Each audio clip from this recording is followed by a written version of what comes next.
আলাইকুম রহমতুল্লাহি বারাকাতুহু।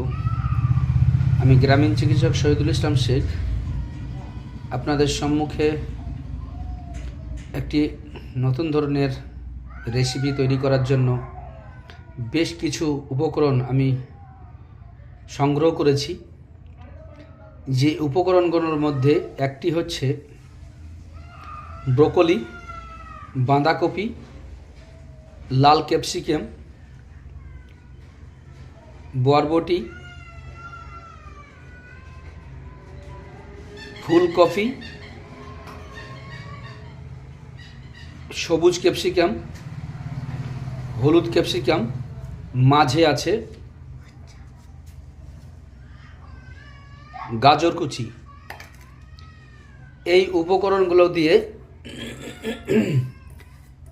আমি বেশ কিছু উপকরণ নিয়েছি, যে উপকরণগুলো হাতের নাগালে সবসময় পাওয়া যায় না, কিন্তু এই উপকরণগুলোকে ম্যানেজ করতে হয়।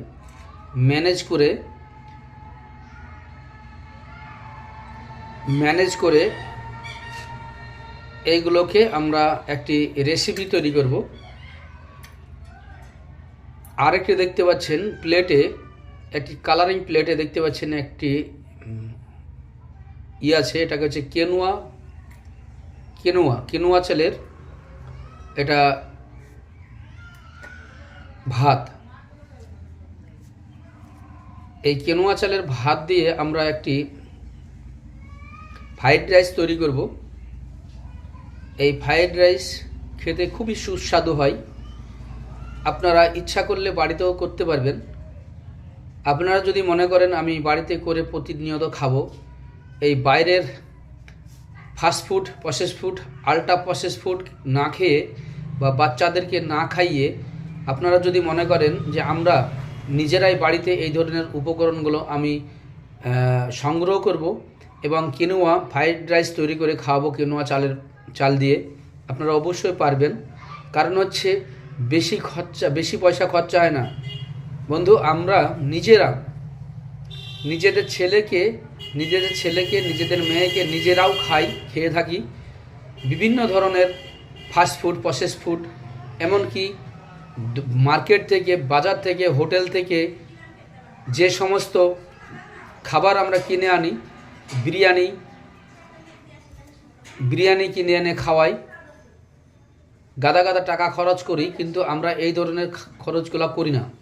এই ধরনের খরচ করে আমরা আমাদের বাড়ির ছেলেপিলেকে খাওয়াই না। এইগুলো আমরা অর্গানিক করার চেষ্টা করছি। আগামী দিন অর্গানিক বা প্রকৃতিতে যে খাবারগুলো তৈরি হয়েছে সেই খাবারগুলোকে আমরা খাওয়ার চেষ্টা করছি। প্রকৃতির খাবার যেগুলো, সেইগুলোকে আমরা অর্গানিক করে খাওয়ার চেষ্টা করব, প্রাকৃতিক নিয়মে এনে খাওয়ার চেষ্টা করব। আগামী দিন আমরা চেষ্টা চালিয়ে যাচ্ছি। তাই বন্ধু, আপনাদেরকে বলছি, আমাদের যে উপকরণগুলো আছে এই উপকরণগুলোর মধ্যে আপনারা অবশ্যই চিনতে পারছেন। এখানটায় আছে ব্রোকলি, বাঁধাকপি, লাল ক্যাপসিকাম, বরবটি, ফুলকপি, সবুজ ক্যাপসিকাম, হলুদ ক্যাপসিকাম, আর মাঝে আছে গাজর কুচি। আমার বাঁ পাশে আছে কেনুয়া চালের ভাত। তাই বন্ধু, আপনাদেরকে বলছি, আপনারা এই ধরনের প্রসেস ফুড, এই ধরনের খাবারগুলো খাওয়ার চেষ্টা করবেন। এই একটি খুব সুস্বাদু ফ্রাইড রাইস তৈরি হয়। আপনারা না খেলে আপনাদের মুখের স্বাদ বুঝতে পারবেন না। আগে খাবেন, তারপর বুঝতে পারবেন যে এর মধ্যে কি আছে। আসসালামু আলাইকুম রহমতুল্লাহি বারাকাতুহু। আপনারা সুস্থ খাবার, সুস্থ ব্রেন, সুস্থ সমাজ গড়ানোর জন্য তৈরি হন, আগামী দিনে প্রস্তুতি নেন।